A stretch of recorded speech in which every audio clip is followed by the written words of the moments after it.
خطے میں امن کے لیے پاکستان کی کوششیں جاری۔ فیلڈ مارشل سید عاصم منیر اور وزیر داخلہ محسن نقوی کا دورہ تہران۔ فیلڈ مارشل اور وزیر داخلہ کی ایرانی وزیر داخلہ اسکندر مومنی سے ملاقات۔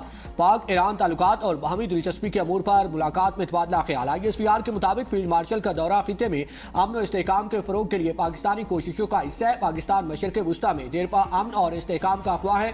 فیلڈ مارشل سید عاصم منیر ایران میں تنازع کے پرامن حل کے لیے کوششوں پر توجہ دیں گے۔ ترجمان ایرانی وزارت خارجہ اسماعیل بقائی کہتے ہیں فیلڈ مارشل سید عاصم منیر کے دورے میں دو طرفہ تعلقات سیکیورٹی امور پر بات ہوگی۔ مکہ دفاعی معاہدے میں شمولیت کی باضابطہ دعوت نہیں ملی۔ پاکستان خطے میں کشیدگی کے خاتمے کے لیے کوششیں کر رہا ہے۔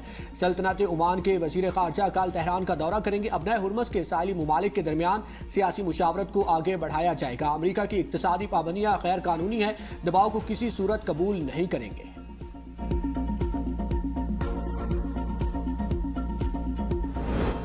ایران مکمل طور پر تباہی کے دہانے پر ہے۔ امریکی صدر کا دعویٰ ٹروتھ سوشل پر پیغام میں کہا ایران معاشی طور پر بھی تباہ ہو چکا، ان کے پاس اپنے لوگوں کو تنخواہیں دینے کے بھی وسائل نہیں ہیں۔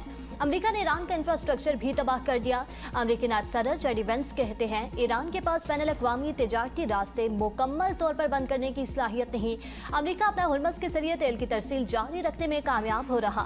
روزانہ 7 سے 15 ملین بیرل تیل اپنا ہرمز سے منتقل کیا جا رہا ہے۔ امریکہ کے پاس ایران سے نمٹنے کے لیے بہت سے طریقے موجود ہیں۔ سب سے مؤثر طریقہ ایران کو تیل اور گیس کی تجارت روکنے کی قیمت چکانے پر مجبور کرنا ہے۔ مشرق وسطی میں امریکی موجودگی کا بیانی مقصد ایران کو جوہری ہتھیار حاصل کرنے سے روکنا ہے۔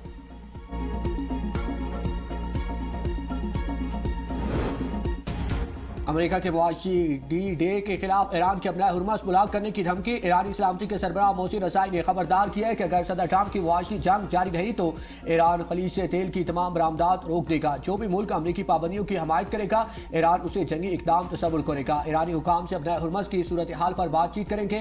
ایرانی پارلیمنٹ کی کمیٹی نے ابنۂ ہرمز میں جہازوں سے فیس لینے کی منظوری دے دی۔ قومی سلامتی اور خارجہ پالیسی کمیشن کی منظوری کے بعد فیس ایندھن، انشورنس، حفاظت اور دیگر خدمات کی عوض لی جائے گی۔ فیس ایرانی ریال یا کسی بھی دوسری کرنسی میں وصول کی جائے گی۔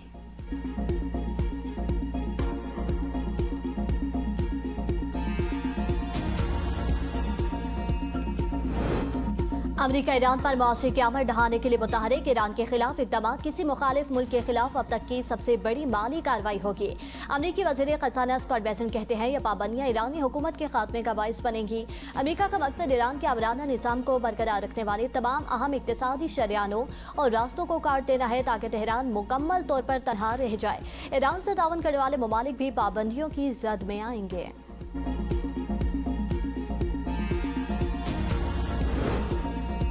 مجمد خارجہ پالیسی مجمد معیشت کو جنم دیتی ہے۔ ایران کے اسپیکر باقر کالیباف کا امریکی پالیسی پر تنزیہ وار کہا کہ امریکہ گوشت کی قیمتیں کم کرنے کے لیے مجمد گوشت درآمد کر رہا ہے۔ کیا بانڈز کے لیے مجمد شرح منافع بھی درآمد کی جائے گی؟ کیا گھروں کی قیمتوں کے لیے مجمد خریدار لائے جائیں گے؟ اجرتوں کے لیے مجمد تنخواہیں رکھی جائیں گی؟ واحد چیز جو حرکت میں ہے وہ ایران کا پلٹ کر آنے والا وار ہے۔ پاسداران انقلاب کے ترجمان بریگیڈیئر جنرل حسین محبی کہتے ہیں کہ امریکہ کا ایران پر نیا معاشی دباؤ فوجی محاذ پر ناکامی کا بالواسطہ اعتراف ہے۔ اگر امریکہ فوجی محاذ پر کامیابی حاصل کر چکا ہوتا تو اسے معاشی جنگ کا سہارا لینے کی ضرورت پیش نہ آتی۔ ایران کے پاس دشمن کی معاشی جنگ کے منفی اثرات کا مقابلہ کرنے کے لیے منصوبے موجود ہیں۔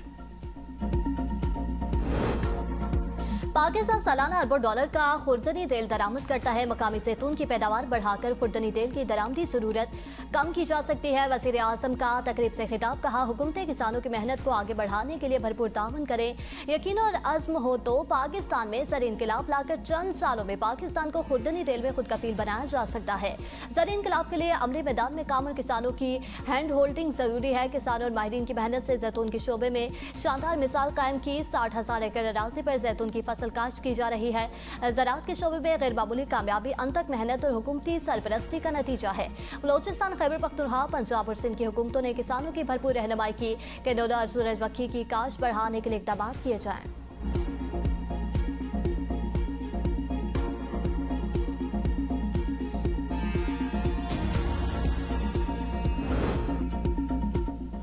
آزاد کشمیر قانون ساز اسمبلی کے نومنتخب ارکان نے حلف اٹھا لیا۔ چودھری طارق فاروق اسپیکر آزاد کشمیر قانون ساز اسمبلی نامزد۔ مسلم لیگ نون کے صدر نواز شریف نے منظوری دے دی۔ چودھری طارق فاروق اسپیکر منتخب ہونے کے ساتھ قائم مقام صدر آزاد کشمیر کا منصب بھی سنبھالیں گے۔ اسپیکر اور ڈپٹی اسپیکر کا انتخاب کل ہوگا۔ 8 مخصوص نشستوں میں سے 6 نون لیگ نے جیت لی ہیں۔ خواتین کی 5 مخصوص نشستوں میں مسلم لیگ نون کی 3 اور پیپلز پارٹی کی 2 امیدوار کامیاب۔ نون لیگ کی سیرش قمر، مریم زمان اور مریم ادریس کامیاب ہوئی، جبکہ پیپلز پارٹی کی فرزانہ یعقوب اور زوبیہ خورشید کامیاب قرار پائیں۔ زوبیہ خورشید اور رفعت عابد نے 5-5 ووٹ لیے۔ قرآن دازی میں زوبیہ خورشید کا نام نکلا۔ علماء اور مشائخ کی نشست پر نون لیگ کے پیر مظہر سعید شاہ کامیاب۔ ٹیکنوکریٹ کی نشست پر نون لیگ کے بیرسٹر افتخار گیلانی فاتح قرار پائے۔ اوورسیز کی مخصوص نشست پر نون لیگ کے عبدالرحمان بلا مقابلہ منتخب۔ 17ویں قائد ایوان کی نامزدگی کے بعد 27 اگست کو تقریبی حلف برداری ہوگی۔ قانون ساز اسمبلی میں نون لیگ نے مجموعی طور پر 31 اور پیپلز پارٹی نے 14 نشستوں پر کامیابی سمیٹی۔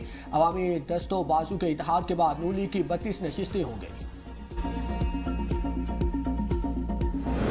سندھ ہائی کورٹ نے میرا سالی کیس کی تحقیقات کے لیے جوڈیشل کمیشن تشکیل دے دیا۔ جسٹس عمر سیال کمیشن کے سربراہ مقرر۔ نوٹیفیکیشن جاری۔ کمیشن میراسا کی موت سے قبل اور واقعے کے ارد گرد کے تمام حالات کی چھان بین کرے گا۔ پولیس، MLO یا کسی سرکاری افسر کی غفلت اور کوتاہی کی بھی تحقیقات ہوں گی۔ شاہد چھپانے، تبدیل کرنے یا کیس میں کور اپ کے الزامات کا بھی جائزہ لیا جائے گا۔ کمیشن مزید تفتیش، فرانسک تجزیے اور قانونی یا محکمانہ کارروائی کی سفارشات دے گا۔ تمام متعلقہ اداروں اور افسران کو کمیشن سے مکمل تعاون کی ہدایت۔ میر اظہر کے اہل خانہ کی JIT کے لیے سندھ ہائی کورٹ میں درخواست۔ میڈیا سے گفتگو میں وکیل جبران ناصر نے کہا، وزیر اعلیٰ سندھ کو بھی خط لکھ کر پوچھا تھا کہ شاہد کیوں ضائع ہوئے۔ کیس کی تحقیقات میں شدید شکوک و شبہات ہیں۔ جیو فینسنگ کے علاوہ CCTV فوٹیج کی برآمدگی سے متعلق بھی اہم سوالات اٹھ رہے ہیں۔ جوڈیشل کمیشن سے اپنے حقائق یا فائنڈنگز دے سکتا ہے۔ اصل کام اور چھان بین تفتیشی اداروں کی جانب سے ہونی چاہیے۔ تفتیش کے ابتدائی مرحلے میں اہم شواہد کیوں ضائع ہوئے اور اس غفلت میں ملوث حکام کے خلاف کوئی کارروائی کیوں نہیں کی گئی۔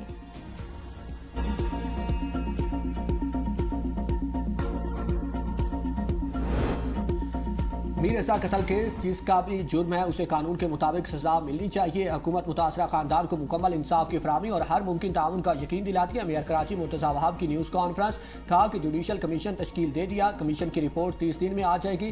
سندھ حکومت کمیشن کی مکمل معاونت کرے گی۔ وزیر اعلیٰ سندھ نے پولیس تفتیش پر تحفظات کے حوالے سے عام اجلاس طلب کیا۔ وزیر اعلیٰ نے تفتیشی ٹیم کی کارکردگی اور وکیل کے اٹھائے گئے سوالات پر بعض پٹس کی پہلی تفتیشی ٹیم کی کوتاہیوں کی نشاندہی کے بعد اسے تبدیل کر دیا گیا۔ پولیس یا سرکاری آفیسرز کی غفلت کی نشاندہی کے لیے عدالتی انکوائری ناگزیر ہے۔ جوڈیشل کمیشن کی رپورٹ کی روشنی میں محکمانہ نقائص کو دور کیا جائے گا۔ تفتیشی آفیسر عدالتی کمیشن کے حقائق کی بنیاد پر حتمی رپورٹ پیش کرے گا۔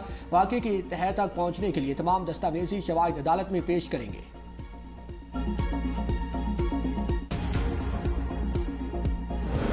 راولپنڈی میں شادی شدہ خاتون ہنا جاوید کے قتل کی تفتیش میں اہم پیش رفت۔ گھریلو ملازم ذیشان نے ہنا جاوید کو قتل کیے جانے کا انکشاف کر دیا۔ ملزم ذیشان کے قتل کے طریقہ کار سے متعلق مختلف بیانات، کبھی اکیلے قتل کا اعتراف، کبھی شوہر فیصل اصغر کو ذمہ دار ٹھہرایا، تیسری بار مشترکہ قتل کا دعویٰ۔ ملزم نے پہلے بیان میں کہا تھا ملزم فیصل اصغر نے ہنا جاوید کے قتل کی مکمل منصوبہ بندی کی اور اسے قتل کیا۔ دوسرے بیان میں کہا میں نے خود اکیلے ہنا جاوید کا قتل کر کے لاش باتھ روم میں چھپا دی۔ تیسرے بیان میں کہا فیصل اصغر نے مجھے مدد کے لیے بلایا اور ساتھ مل کر قتل کیا۔ پولیس ذرائع کا کہنا ہے مقتولہ کو ہاتھ باندھ کر پھندا لگا کر قتل کرنا اور لاش کو شاور کے ساتھ باندھنا اکیلے شخص کا کام نہیں۔ ہنا جاوید کی پوسٹ مارٹم رپورٹ بھی سامنے آ گئی۔ مقتولہ کی گردن کی ہڈی ٹوٹی ہوئی، پسلیوں اور کولہے پر زخموں کے نشانات پائے گئے۔ دل کے گرد خون جمع ہونے کی نشاندہی۔ ابتدائی طور پر موت کی حتمی وجہ معلوم نہ ہو سکی۔ مزید فرانسک تجزیے کے لیے DNA سمیت دیگر نمونے لیبارٹری بھجوا دیے گئے۔ پولیس نے خاوند اور گھریلو ملازم کا 3 روزہ جسمانی ریمانڈ حاصل کر رکھا ہے۔ مقتولہ کا شوہر لیکچرز میں شوہر کے ہاتھ بیوی کے قتل کی ممکنہ وجوہات پر طالبات سے سوالات کرتا رہا۔ ویڈیو سامنے آ گئی۔